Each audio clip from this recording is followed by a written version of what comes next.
This is the Four Seasons of Film podcast, hosted by Nathan Robert Blackburn and Andrew Pesha, and this is episode number 420.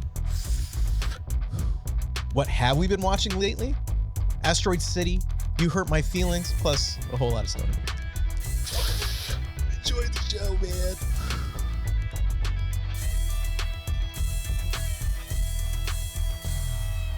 man. We're not even going to cover stoner movies. A stoner movie should, by definition for me, is one that I watch and I'm not stoned, but it makes me feel like I am. That's a good prerequisite. It doesn't have to be a great movie. It just can't be really bad. Episode 420. And that's the only one I want to talk about is the Stöned age from 94. Is that the only one? All right. I don't really want to talk about stoner movies. But I do want to cover the main movie, which is Asteroid City, Wes Anderson's Asteroid City. That's the one I really want to talk to you about and definitely ruin it for you. Well, I mean, it's fine. You know me. I still want to go see it. Yeah, you're one of those psychos. I can tell you every detail of Asteroid City from the top to the bottom, and you just don't care because you're like, oh, that's cool. I'll still watch it. You're right. Yeah. Look, that you should be studied in some kind of medical system that you can. It's like watching a baseball game that you know the outcome of, or a football game.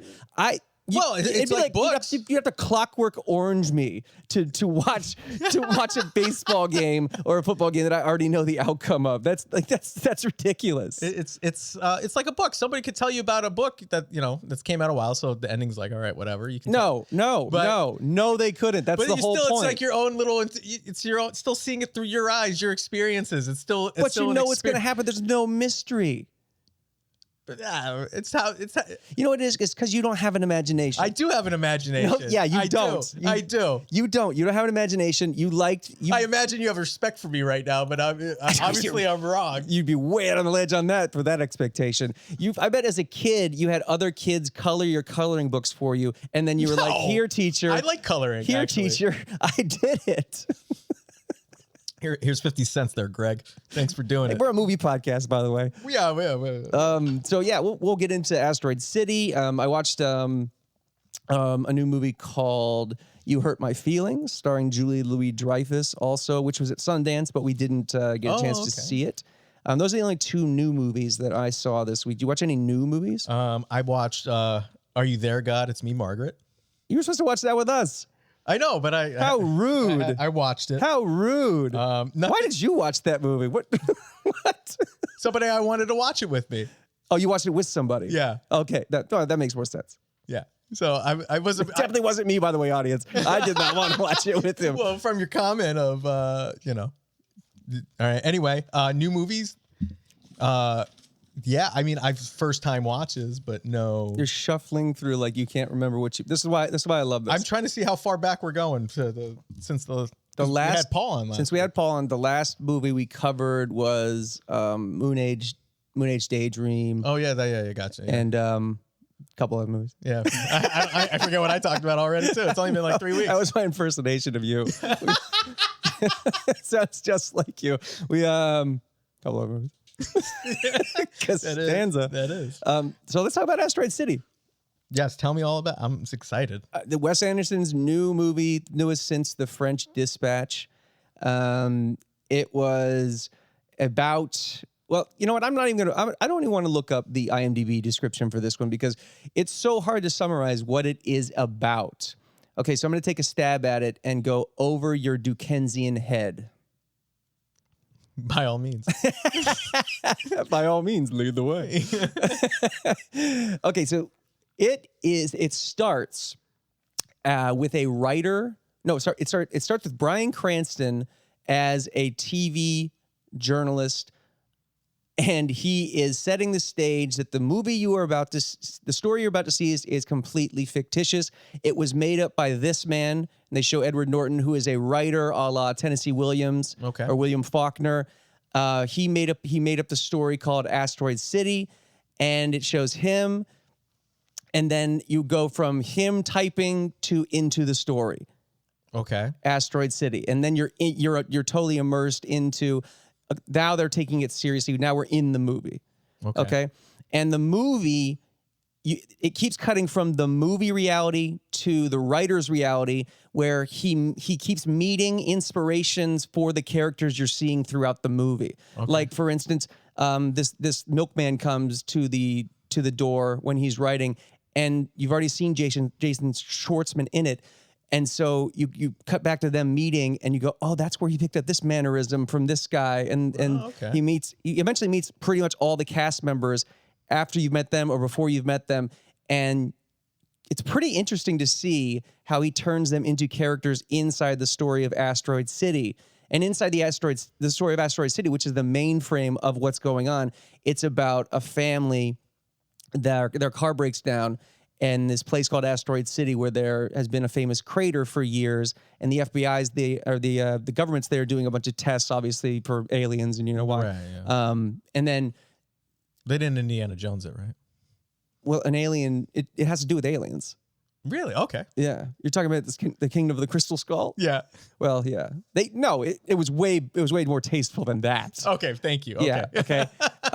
But it's set upon all these people that get stuck in Asteroid City, and it's so cliche to say, but in the most Wes Anderson-y way, nothing really happens, but the characters are also quirky and diverse, and the way he told the story, from the news report to seeing the writer's influence, was so fucking interesting that it kind of blew me away in that way, where I was confused, but I knew I was watching a masterwork of art. Mm-hmm.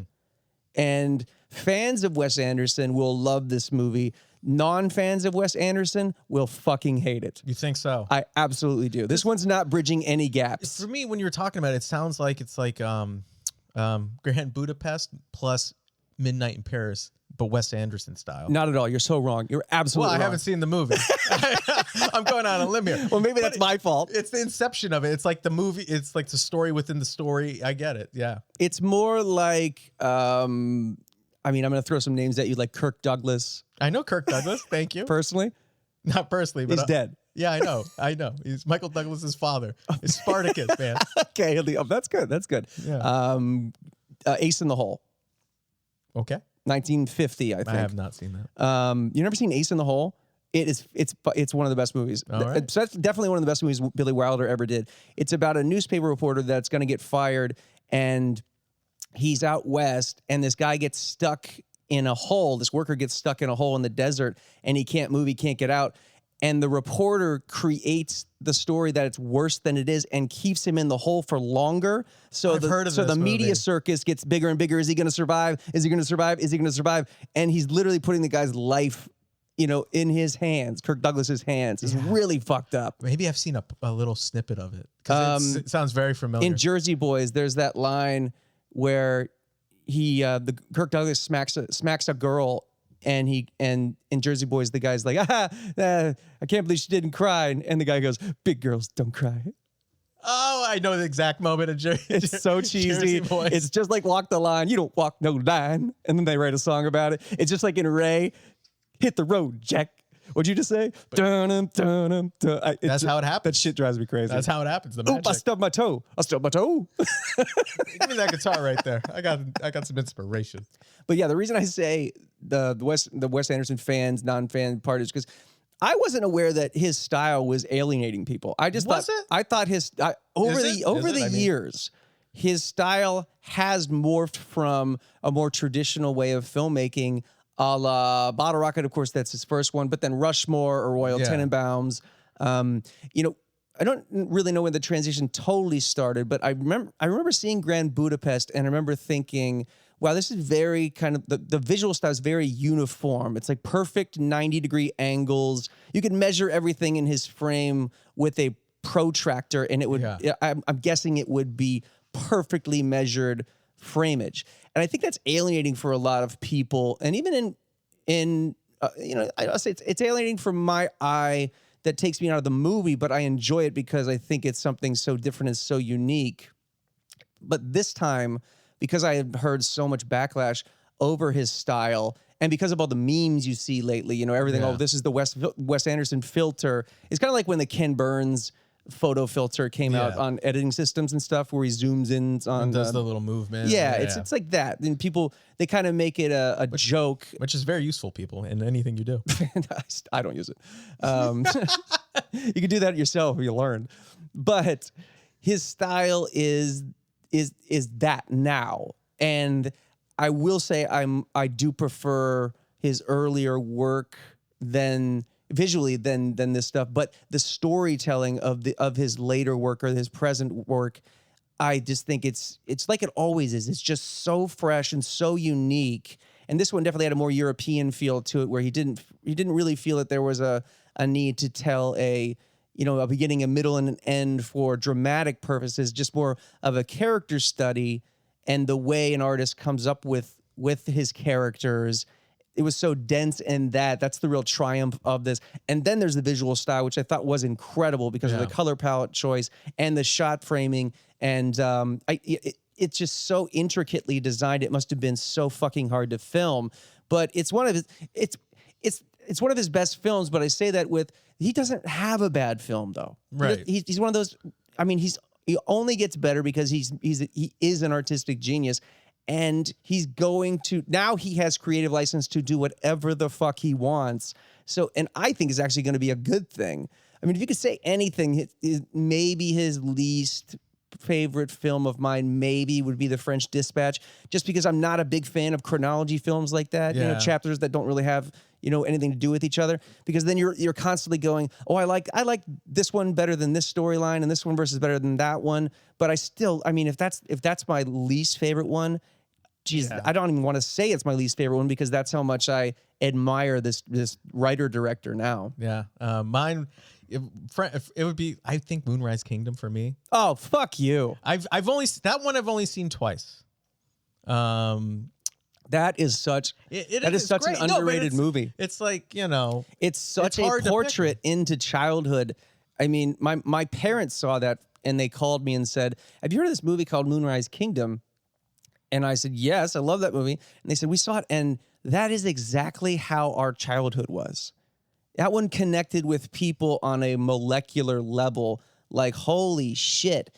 And that's what I watched. I went, oh my God, childhood looks so peaceful back then, and it's all about the kids in that one. If you paid too much attention to the Scouts or to, the Bruce Willis and Bill Murray, Frances McDormand plot lines, it's really, that movie is about the innocence of childhood and how we all think that we are these adults at a certain age, right before you hit the tweenager vibe, and your reality is so serious to you. So what do? You run away from home and create your own reality. It's just, oh my God. And there are moments that are just silly in it. And I remember thinking that these are too silly, but no, I'll stick up for that one every day. That's a great one.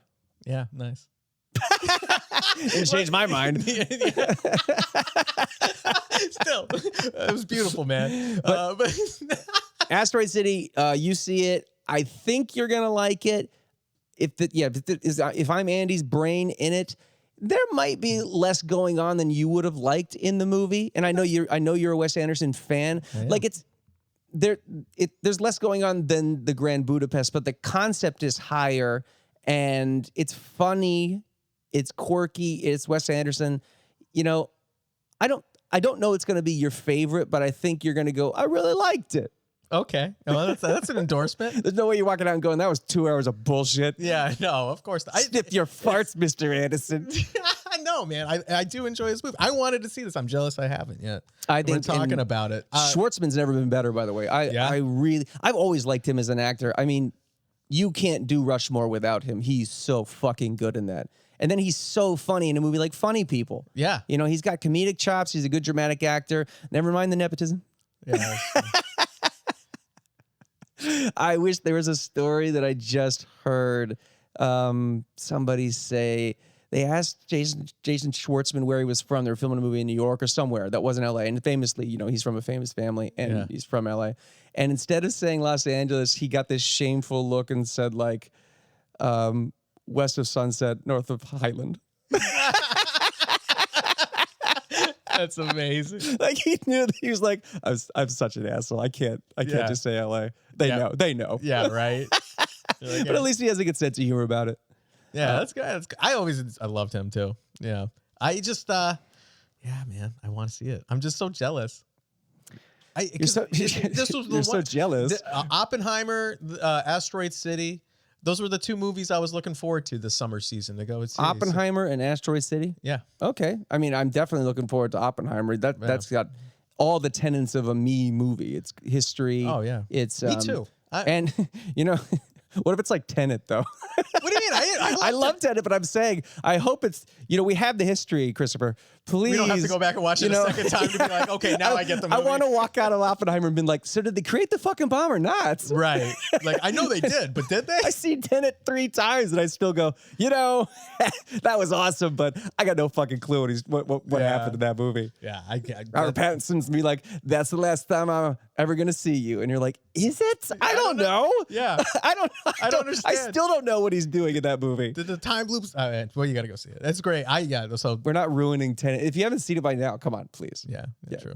It's been long enough. Do you want to talk about the other movie today? Or do you want to talk about some movies you've seen? What's the other movie? You Hurt My Feelings. I love Julia Louis-Dreyfus. So let's hear about it. Matter of factly, I love Louis. That's how you sound to me. Oh well, great. I mean, I think the microphone's broken. I mean, first time watch it. Well, second time. I mean, I watched Annie Hall. That's the first time you've seen Annie Hall. No, that was a second time watch. Like I said, are you there, guard? No, let's talk about that one because that's a new movie. Okay, so what do we think of this? I thought it was delightful. Oh, I guess you always say this. You always say it when it's going to be a bullshit bland review. No, it's delightful. I think it was delightful. I know the Judy Blume book was we had pie afterwards. It was the best day. It was a very, very important book to a lot of to young females ever since this came out, and so this had some big shoulders to come out. It's a female coming of age movie. So 2023, written and directed for the screen by Kelly Freeman Craig, based on the book by Judy Blume. Yep. When a family moves from the city to the suburbs, 11-year-old Margaret navigates new friends, feelings, and the beginning of adolescence. Yeah. Okay, so how do they turn that into a movie? Well, because you're following the transformation of this girl from a transformation in a girl from moving in towns, and she's becoming a woman. You picked this movie? You picked this movie. It was called out, and I said, you know what? I will watch it, because I wanted to see what it was all about, too. You want to expand your horizons? Yeah, man. Come on. No, can we watch Men in Black, please? Come on.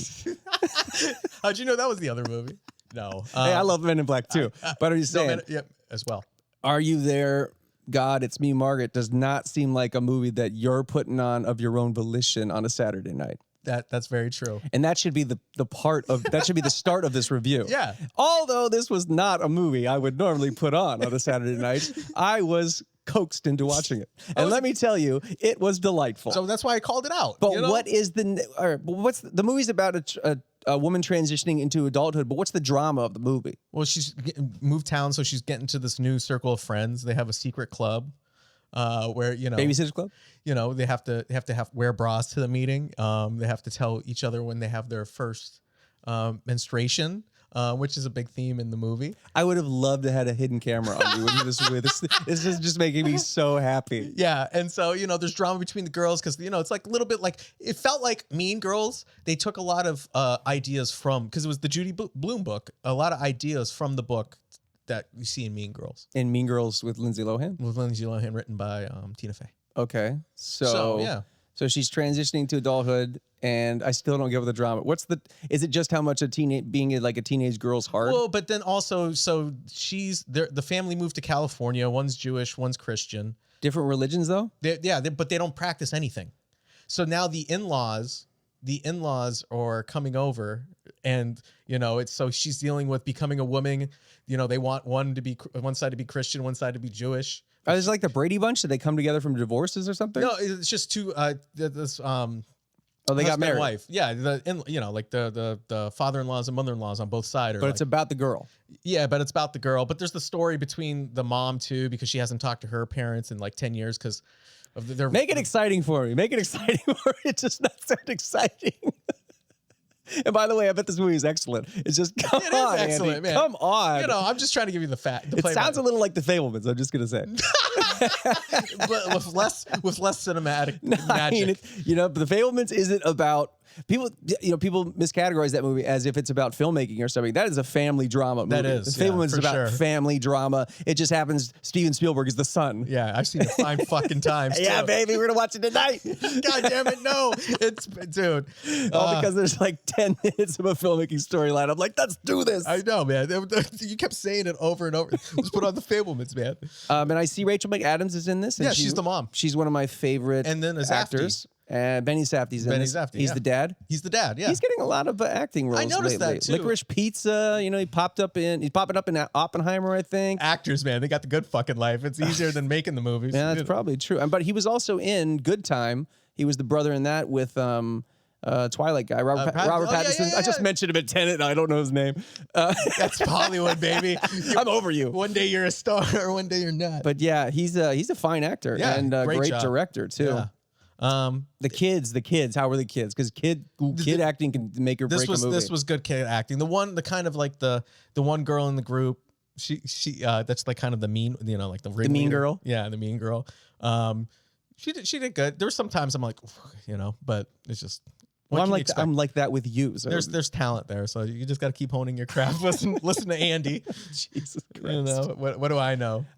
Same director made the Edge of 17, which I really liked also with. There you go. That's why you would like this Steinfeld. Movie. Oh yeah. Haley Steinfeld. I do. I said, oh yeah. From. She's from True Grit. Okay, yeah. You didn't know. You're like, oh, fumbling. No, fuck you. I did. fumbling. But my eyes did roll in the back of the head, and I went through my movie roll. But it was a more realistic representation of being 17 or a teenager, and that's why I liked it.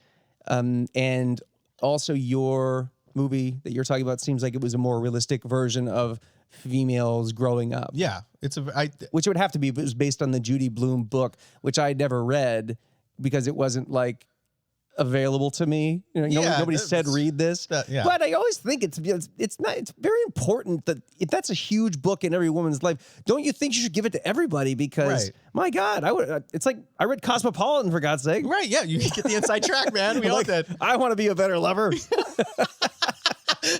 Yeah, and that's the thing, and it's great for this. So this is the movie you watch with your significant other, if they make them feel remember a time in their life when they were going through the same thing. Well, yeah, I mean that's what all good coming of age, kids coming of age movies are all about. I wasn't squirming in my seat or like I'm like, get me the fuck out of here. I enjoyed watching it. Because it's a well crafted movie, and you're watching this little girl. Deal with a bunch of stuff, a lot of life-changing things at once. And she keeps her cool pretty much. I mean, she handles it. I was like, yeah, you can. We're going to move on because of how guarded you're being about it, but that's okay. I'm not being guarded. There's no way you could come out of this movie and say, I didn't like it. No. There is no way. You're right about that, but I did like it. If I could critique this movie, I would, but I can't. No, it's not even that. No, it's not. If you were at a Hollywood party, how would you talk about this movie? Loved it. Come on. No, I mean, come on. All right, they would know you're full of shit. All right, I'll give you this. It was better. It was like a beefed up, better Hallmark movie. That's not a good thing. Hallmark in Hollywood? Hey, man. I mean, hell, you're working. I don't have anything against Hollywood. Sorry, Hallmark. But, it's like, that's what it felt like to me. But maybe if I but I was very empathetic of what they were going through. But maybe it would hit home more if, This is at a Hollywood party, by the way? No, how you're talking? This is at 2 a.m. when I'm hammered. Hey, I produced Are You There, God? It's me, Margaret. What's your name, Andy? Nice to meet you. What'd you think of my movie? It's fantastic. I love it. You're so full of shit. You're so full of shit, Andy. I know you're full of shit. I'm going to go talk to somebody else because you suck. No, I would say. It's like from Andy Hall. What an asshole. Today's episode of the Four Seasons of Film podcast is brought to you by Phil's Coffee. Phil's specializes in handcrafted coffee made one cup at a time. Visit a location today or find them on the web at philscoffee.com. That's Phil's with a Z, coffee.com. Find the beans you're looking for. All right, let's see. You hurt my feelings. Like I said. Did I? No, please. like I said, this premiered at the Sundance Film Festival back in January. We didn't get a chance to see it. We're seeing other things, but I really did want to see this one. Starring Julia Louis-Dreyfus and Tobias Menzies, written and directed by Nicole Holofcener. I'm going to go with that. Okay. She also, famously, she did James Gandolfini's last movie, Enough Said, from 2013, also starring Julia Louis-Dreyfus, and that's also a great movie. I thought it was that Bridge movie or The Drop or something. Wasn't that one of his last movies? I thought Enough Said was his last movie. I don't know. Rest in peace, man. Yeah, but she's a fantastic screenwriter. She co-wrote The Last Detail with Ben Affleck and Matt Damon. She did the screenplay for Can You Ever Forgive Me? I think she might also directed that. Okay. Maybe. I you didn't see that one? No, I did not. No, she just wrote that one. That was the Melissa McCarthy movie where she's a plagiarist writer. Yeah. Really great movie. Yeah. And then she has another great movie called Friends with Money that's also really good from 2006. So it's I figured. Oh, come on. Did you know that one? But did you honestly? So here's the thing about her movies. Sidestep me. Here's the thing about her movies. They are little slices of life movies, I like to call them, where when I watch them, every single one I just named, besides the Melissa McCarthy movie and just so you don't even fucking The know. Last Duel, those are higher concept movies. But the other ones, Enough Said, Friends with Money, and now You Hurt My Feelings, they're slice of life movies because, if I told you what You Hurt My Feelings is about, the synopsis is a writer is on her second book and she overhears her husband say he doesn't like her book. That's pretty much what the movie's about. I mean, of course, we delve into the husband's reality. He's a therapist and he sees a bunch of people that are making it hard to be a therapist. They have a son and he's going through his, 23-year-old phase where he doesn't know what he's doing with his life. But, the crux of the movie is what an artist goes through when they have something done, they have to put it out to the world. It's not getting a lot of traction, and of course you think it's good, but if you're not getting the feedback you want, you start to doubt yourself. And then what happens when the people closest to you find out they don't like it? Yeah. And so seemingly that's a better way to put this movie than just that a writer's husband hears that he doesn't like her work. Right, I gotcha. And that's why I don't know too many movies that have been made like this before, because that's such a small sounding movie, but big emotion. Not just for me because I'm a writer and everything, because I understand what she's going through, but it's just I kept watching it going, why is this romantic comedy playing at Sundance? It's just like this, like something that would be playing like in a big theater, like a Nora Ephron movie, or something like that. Some kind of bigger deal. But it's not a rom-com. It's a feeling movie. It's like a documentary, to some degree. It's a slice of life movie. Like I said, it's very interesting because of how simple it is, and her style is in her simplicity. And the actors are fantastic in it to take these little teeny moments and make them so real and emotional. That's what I really liked about the movie. You'll be going crazy in it. But you think so? I mean, every once in a while, I like these movies. I mean, this is like an afternoon on the weekend watch for me. Okay. I don't know. See, that's the thing. I know the struggle about putting art out there, and people are like, yeah, but that's not really, you're like, hey, you love it. And some people you hear them and you're like, what the fuck? Fuck you. It kind of reminded me of the bravery of we have certain filmmaking friends, and I think everybody goes through the phase of this where you write exactly your life, right? To some degree, and you put yourself out there and go like, wow, that's exactly how I feel, and these characters are based on me, and holy shit. Yeah, it's like a curb. But this is like a really serious way of doing that. Yeah. But also a very simple way of doing that. Because I imagine just if I read the script, I would go, boy, I mean, we're gonna put this on, but we're gonna film this, and like Julia Louis-Dreyfus is gonna like this, and like this movie's gonna play at Sundance, and then you watch it and go like, oh, look at all that emotion. Look at all that great acting, and you get it. Yeah. You get it. Some movies we saw at Sundance, you watch it and you go like, I don't get it. I don't get why this is here. Right. Yeah. This one, no offense. No, it's not. But this one, the only thing I will say, because of the independent nature that I am in and I come from, it does look like a Universal romantic comedy studio movie. It doesn't look like it has the budget of a Nora Ephron movie, but it's still. I'm surprised. I am surprised that a movie like this is considered an indie movie or an art movie. And then I'm not, just because of the way it is presented. So it like skirts the fine line. Right. You know, if they gave her like $20 million extra, you know, to make a bigger budget movie that's a rom-com like this, I could see her becoming, you know, kind of like a next wave of these great movies, romantic comedies out there. Because as you know, I'm such a sucker for a great romantic comedy. Yeah. And there's so many great ones out there. And the shitty ones really ruin the great ones. And I think that Nicole H. I think she's a great writer and a great director. So yeah, give it a watch on an afternoon. You never know. Yeah, that sounds, you know, sounds interesting. I don't think you're going to walk away from it going like, that was the biggest waste of fucking time in my life. I hate that that's the barometer for you. I was about to ask, well, how is that? Why is that? I mean, you're like that fucking show on MTV used to be. Next. Come on, honey.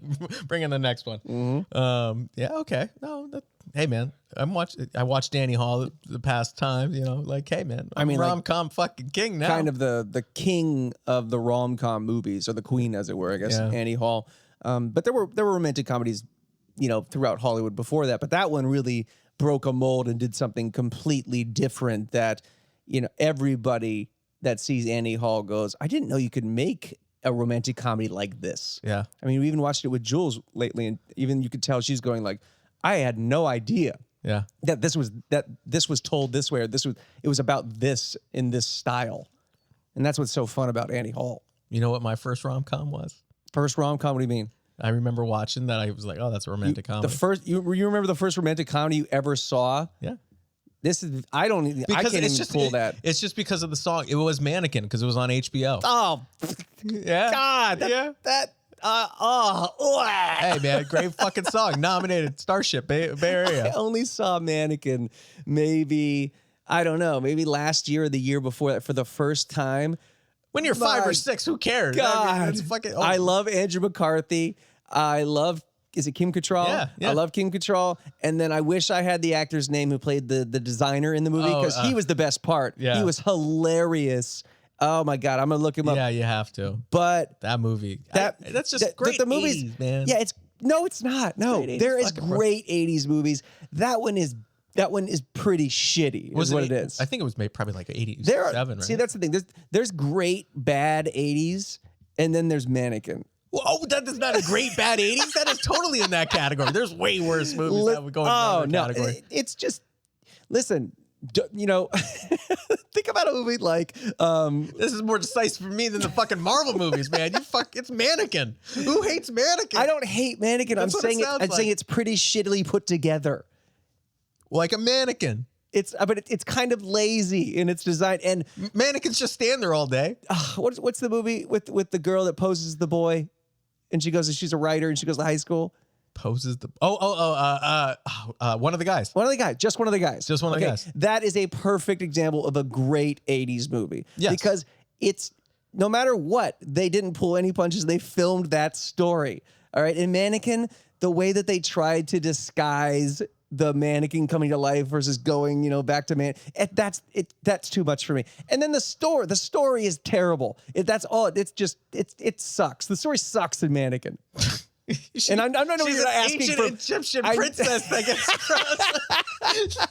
gets frozen. I mean, petrified. I realize that, but in the 80s, you can still have a ridiculous story, Big Trouble in Little China, and it still serves itself from beginning to middle to end. Mannequin, I mean, I can't believe Andrew McCarthy half the time isn't turning the camera going like, "I'm sorry, guys." Why? He's fine in that, man. That's exactly what you're saying. He's fine in that is not a good thing. I'm visibly upset about this right now. No, you're not, man. And the poster has nothing to do with anything. He has a motorcycle. Yeah, because he does have a motorcycle. He takes out on a motorcycle ride. You didn't watch this. I've seen it. James Spader's in. I don't even remember who. Yeah, he's the heavy. He's the fucking heavy in it, man. He's from the other department store trying to. And then Maysech Taylor. He plays Hollywood. His name's Hollywood. He's the best part of the movie because he's hilarious. And he's in the second one too. Mannequin 2 on the move. If you think that I'm gonna watch another version of Mannequin, you're fucking crazy. It's not Andrew McCarthy you either. Are crazy. And it's not Kim Cattrall either. It's but Hollywood's back. Oh God! All right, so how do we even get on this? Oh, first rom-com. Rom-coms. There you go. Come full circle. There you go. We remember what we were talking about. I will not even venture a guess on what my first rom-com is. I've got a couple of recommendations of things that I have seen this since we did the What Have You Been Watching Lately last for you, if you want to hear them. I think it's like number 46 or 47. I watched a great movie from 1976 called The Missouri Breaks. And I think it's probably pronounced The Missouri Breaks if you're from there. Oh, I know that one. Starring Jack Nicholson and Marlon Brando. Okay. It's a Western. You need to watch this movie, not because of Jack Nicholson. And that's crazy, right? That's crazy. He's amazing. That's why I watched the movie. No. I think this might be one of the greatest Brando performances because he plays an Irish bounty hunter. And I feel like it was when he started to kind of go a little crazy with his performances on purpose to fuck with the directors or the actors. Yeah. And in this case, he literally just fucked with the director the whole time because you can tell he took his scene. He said, all right, I got it. And they said action, and he didn't do what was on the page in every scene in the fucking craziest way. You have to watch it. In the craziest way I've ever seen him do. Because it's like he had total command on this set or something. Every scene you watch, you go, I cannot believe that he's doing this in this scene. And it's interesting, and it works, and it's not weird. Not like Last Tango in Paris, so I know what you've never seen. That's also a time where you watch that and go, wow, man, he must have just done whatever the fuck he wanted in this. This is literally just him fucking with a film crew and set. That's amazing. In a really cool, interesting way. It's one of my favorite Brando performances now. The Missouri Breaks. Yeah, the Missouri Breaks. I should tell you about the 1981, The Four Seasons starring Alan Alda, but I won't. Oh yeah, I've been, because in the podcast that fucking movie comes up all the fucking time, or in the film production company. I'm like, I need to, and I'm like, I haven't seen it. I'm like, but I I need to. It's a romantic dramedy, and it's about three couples over the 4 seasons of a year that go on vacation together every season, and how their relationships start to deteriorate. Gotcha. Okay. Okay. Heavy. This is not a movie for you. No. Okay. I'm glad. I thought it was fucking brilliant. It was written and directed by Alan Alda, and I'm a giant Alda fan. Mash. Beyond that, but yeah, the 4 Seasons was incredible. I watched a movie called Bamboozled from 2000, Spike Lee. Oh yeah. I've seen the poster. Wow. Yeah. I'm just gonna say wow. Yeah.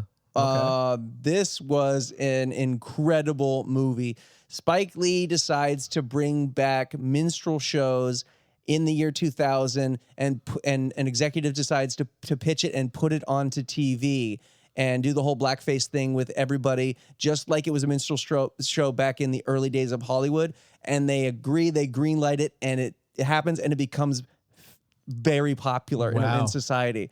Think about this. Yeah, that's why Spike is Spike. He comes up with shit like that where you go, I got to see this movie to believe it. And just like Black Klansman, same thing. You go, I got to see this. Yeah. And you watch, and your jaw's on the floor the entire movie. You should watch this. Everybody should watch that movie actually, because I've always wondered about it. It's so perfectly political. Even that's 23 years ago. And if you did that movie today, it would be getting the awards and the accolades that it did back then. Hopefully. Yeah. I also watched a movie called Payday from 1973. You have to watch this also. All right. Starring Rip Torn. This is the original Crazy Heart to some degree. But with the bad boy, like if Bad Blake from Crazy Heart was in his 20s. And that's Rip Torn. And it's Rip Torn in 1973. So he's a young Rip Torn, and he's a country singer on the road, and he's a total fucking nightmare. A total fucking nightmare. I mean, he's like a bad boy country artist doing drugs, drinking, shacking up. I gotta look up what he looks like. Shacking up. I mean, you're thinking of the Larry Sanders Show, Rip Torn. Right. And this movie is is in the legend of Rip Torn. This is why people revere him and they're scared of him too. Because of a movie like this. I mean, you're talking about knife fights. You're shady promoters traveling around in a limousine, picking up, random people, ditching random people. It's a pretty incredible movie. It's so badass. It's like the perfect outlaw country movie. And what was it? Payday from 1973. Oh my God, I'm in. I just saw the fucking him in his little cowboy outfit. It's pretty incredible. The only thing it's missing is more country music from that time. Yeah. But he did his own singing, and he's not the best singer in the world. But he did it though. But he did it. Right. But if you're gonna do outlaw country, come on, man. Yeah. You got to have the voice. Yeah. But it is a pretty fucking badass movie. Good to know. Badass. The ending's kind of weird. Well, I think they kind of bailed on the ending. I wish I could tell you what it was. What's 1973? Okay, so the ending. Do you care? We just had a whole conversation about I don't care. You go at the beginning of this. You go through the whole movie, and he's this badass country guy, right? Yeah. And he, the police have him kind of cornered. And he's so badass. He's like, I don't have to go anywhere with you. I'm going to go and grab my bag of drugs and my driver, and we're getting the hell out of here. So he just walks past the police, and he's like, you drive too much. I'm driving now. So he starts driving 1,000 miles an hour. He has a heart attack, and he dies. Oh, my God. In the car. That is... that's pretty kind of interesting. Pretty poetic. It's kind of interesting. That's pretty much all your big recommendation was Payday 73. I thought it was the first one. Before Bamboozled. The Missouri Breaks. Missouri Breaks. Yeah, I would say both. You got two recommendations from me this One's week. for the acting, one's just for the watching. One's to make you live vicariously through Rip Torn in 1973. Yeah. And the other one's for you to hopefully learn something as an actor on set. And if you ever try shit like Marlon Brando did to me on our set, I would kick you in the backside. and then when I'm done, I'm be like, Missouri Breaks. Yeah, it wouldn't work. It would not work. Well, I mean, the only thing, one of my first time watches, I watched Easy Rider for the first time. Wow. Oh, so we are going to do Stoner movies. Well, we talked about the Stone Age a little bit. The Stoned Age. The Stoned Age. The Stone Age. Let's end it with Easy Rider because that's up to you, man. You said you're done with your movies. That's all else. No, Easy Rider. I'm curious to hear what you think about Easy Rider. What year was this? 1969. You remember? Now you're starting to memorize facts because you don't want to embarrass yourself. Exactly. Oh my God. Hey, level up my game. All right. Give me all the facts. Give me writer, director, stars. It was written by Dennis Hopper. It was directed by Hopper too, right? Dennis Hopper directed it. It was written by Hopper and Fonda and Terry Southern. Okay, yeah, good job, Terry. And it is a movie about two motorcycle guys who run a drug mule operation, and they're trying to get to Mardi Gras. Okay, yeah, but it's set in the. It's 1969, so the country's going through a little bit. Oh, during Vietnam, man. During the backdrop of Vietnam. Which is the crux of the movie. Yeah, of course. There are two long-haired hippie dudes driving through the South. Yeah, for sure. And we got tons of drugs on them. Yeah, hidden in is it drugs or is it they've done the deal already? They already did. They have the money in the tank. Tons of money already. And why did this movie, in your opinion, change movie making? And some would say, a lot of people would say, cultivate the new Hollywood in the 1970s. Along with Bonnie and Clyde, people do cite this as the game changer. Bonnie and Clyde? Really? Oh, anyway. Easy Rider. God, did you really just say that to me? I love Bonnie and Clyde, but I didn't know that was like a movie that... Anyway. Oh my God. There's like 17 books written about this. Bonnie and Clyde, really? Why was that so... They showed violence in a way that had never been shown like that before. They showed impotence. They showed sexuality. It was basically a French New Wave movie brought to Hollywood when Hollywood was ending, and people said, you can't do that in a movie. This is like a snuff film. And then it became before Easy Rider. This was 1967. It became such a phenomenon. Filmmakers, we could do what the French are doing and actually show like nudity and drug use and alcohol and death and violence. And apparently that's what the generation that was booming at that time wanted, and became the biggest success until Easy Rider. Yeah, okay. Makes sense to me, man. It still doesn't make any sense. Yeah, it does. I'm shocked that you don't know that Bonnie and Clyde was a cultural smash and not just a gangster movie. Okay. Now I know. And knowing's half the battle. For shame, sir. And, all right, For but shame. Easy Rider. I did watch Easy Rider. And the reason why, well, first off. Answer my question. Why it was such a cultural pivotal significance. Movie. Oh, because it was showing the free love kind of hippie generation with the open drug use and kind of the free love that was going on when they went to the commune. And then they get hooked up with Mr. Jack Nicholson, who's the lawyer, right? And then throughout the whole thing, and then you get to the end and you're like, what the fuck? What the fuck? That's America dying, man. You sound like you're stoned describing this movie, because it's like, man, this is motorcycles, man. This shit was crazy. They showed up, man. The music of the time, like all the songs, the soundtrack was it was the turning of the age and a kind of fuck you to the man during the time, man. There are some tenets of what you're saying that do register.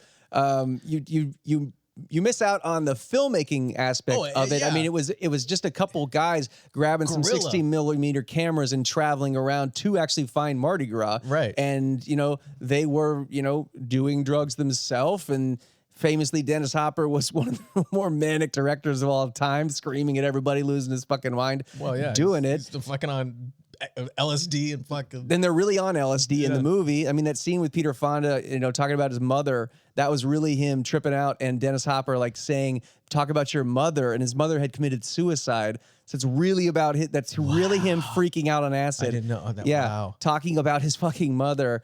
I mean, Laszlo Kovacs famously, and I met him in film school. He shot that movie. Legendary cinematographer. If not for him, I don't think that movie gets made, because he's such a tank of a cinematographer. Yeah. He somehow got all of that on the celluloid. I do credit him more than anybody for getting that movie in the can for sure. Because the Mardi Gras stuff, didn't they like split up with cameras? And that was the beginning. When they first were hired to do the movie, BBS gave them the money and said, take these cameras, go film Mardi Gras. Let's see if you can actually direct the movie, Dennis. And so that's what they got back. And it was interesting enough. The Mardi Gras sequences were interesting enough that they said, okay, here's the money to go make the rest of the movie.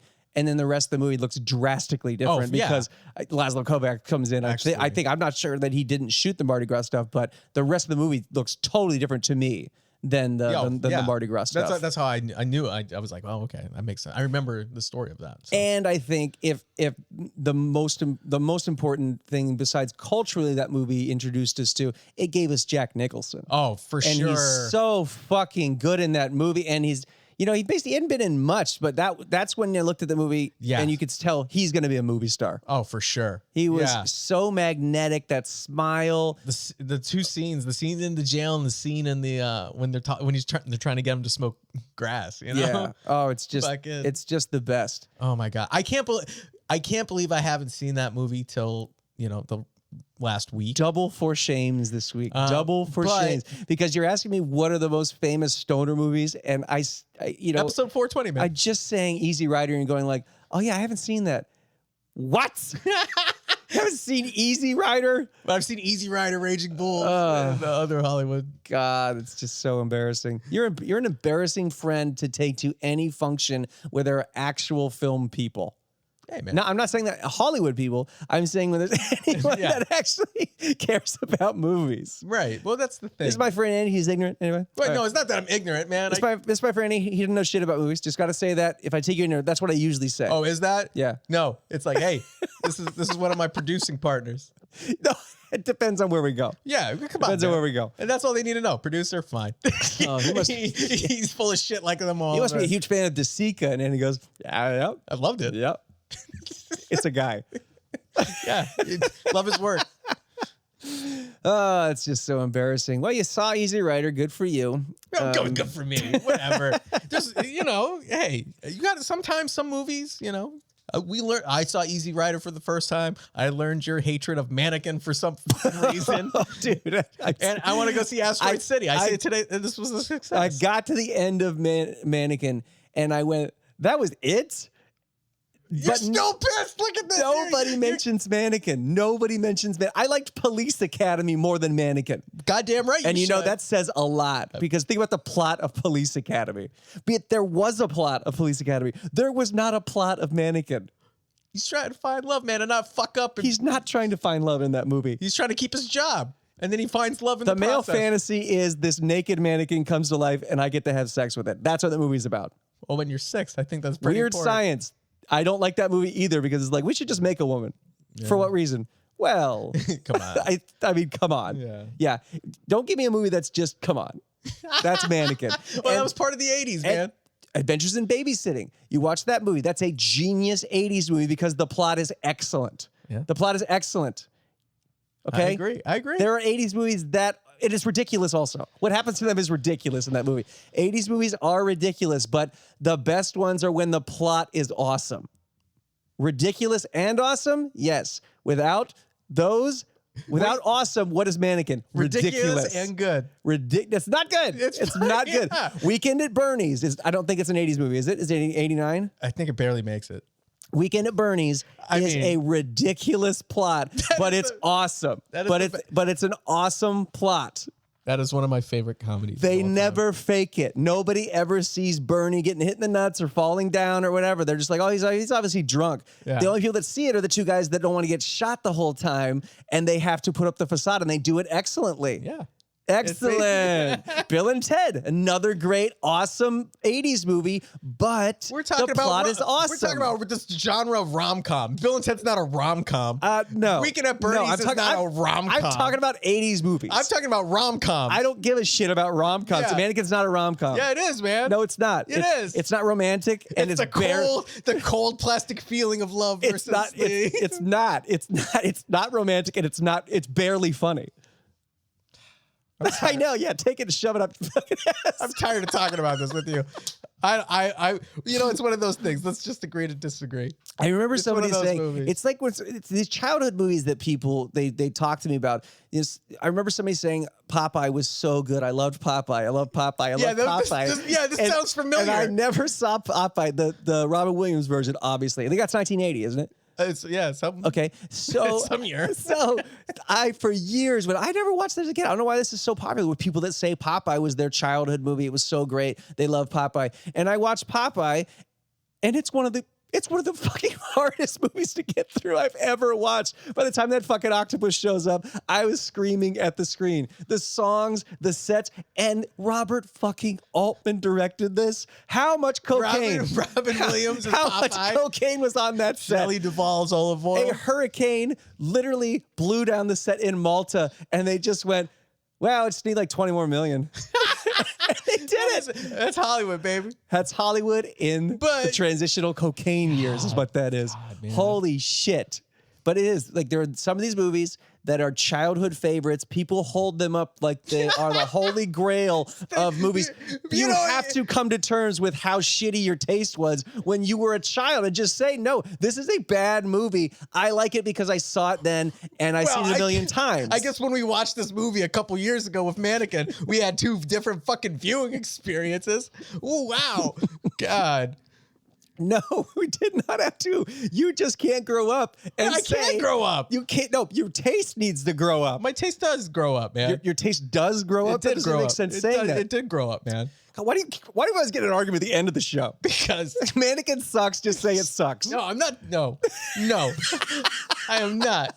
It doesn't suck. It's not great. It doesn't suck, but it's not great.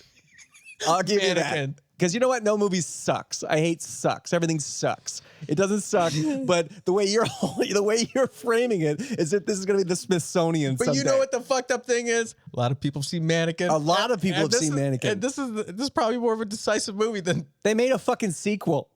Which you haven't seen. I'm not gonna. It just gets crazier. You haven't seen Easy Rider until yesterday. But I have. And I'm going to see Mannequin 2. That's the beauty of this podcast.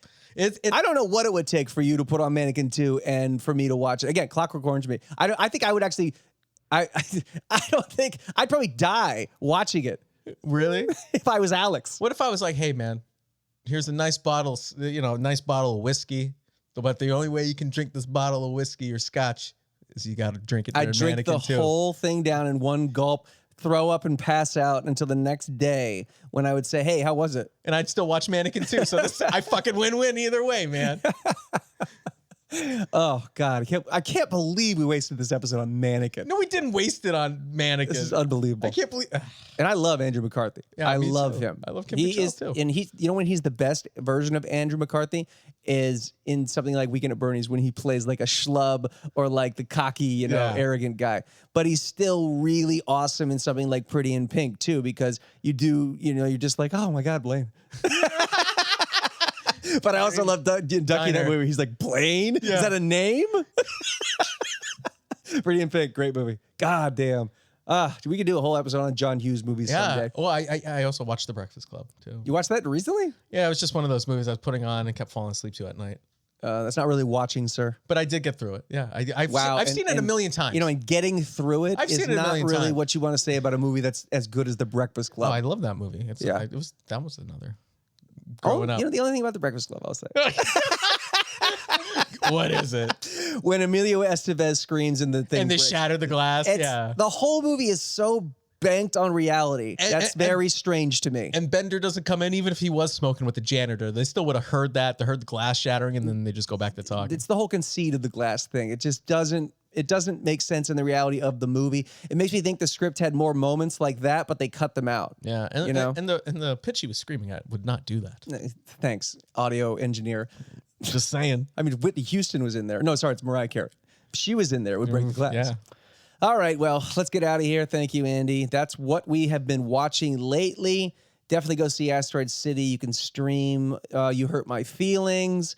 420 isn't today or any day, but if you're so inclined, blaze it up and watch Easy Rider. Put on the Stöned Age if you want from 1994, and you'll see, big idea concept that should have had a lot more money. And I can't even really describe what that movie. What that was about. Just watch it. Or actually, but I can imagine that's what life kind of was like in the 70s for people that lived in, where was it set? Like Redondo Beach or something, Hermosa Beach in LA, around LA. Yeah. And one of the leads is from Down Periscope. Did you know that? No, it just hit me. Yeah, it's the kid from Down Periscope. Get the fuck out! And then the other kid, the redhead kid, had a brief cameo as one of the guys' friends in Don't Tell Mom the Babysitter's Dead. Oh, he's one of those guys. Yeah, and that's how I knew it. I watched the movie and I went, oh, that guy's from Down Periscope, and that guy's in Don't Tell Mom the Babysitter's Dead, because I've seen that movie, which should be considered an 80s movie, but it's not a rom-com. I don't care if it's a rom-com. We were talking about fucking rom-coms. I don't care if it's a rom-com. Anyway. You're saying Mannequin is a great movie, not a great rom-com. It was the first rom-com. Anyway, we already You're driving me crazy. Anyway, but yeah, dude, Stöned Age, episode 420. Mannequin's not as important to your life as you think. That's what I'm trying to tell you. It's not. It didn't inform your life at all. I'm not mad, man. The only thing that it made you is every time we walk past Sears, I get uncomfortable with you. Keep film alive.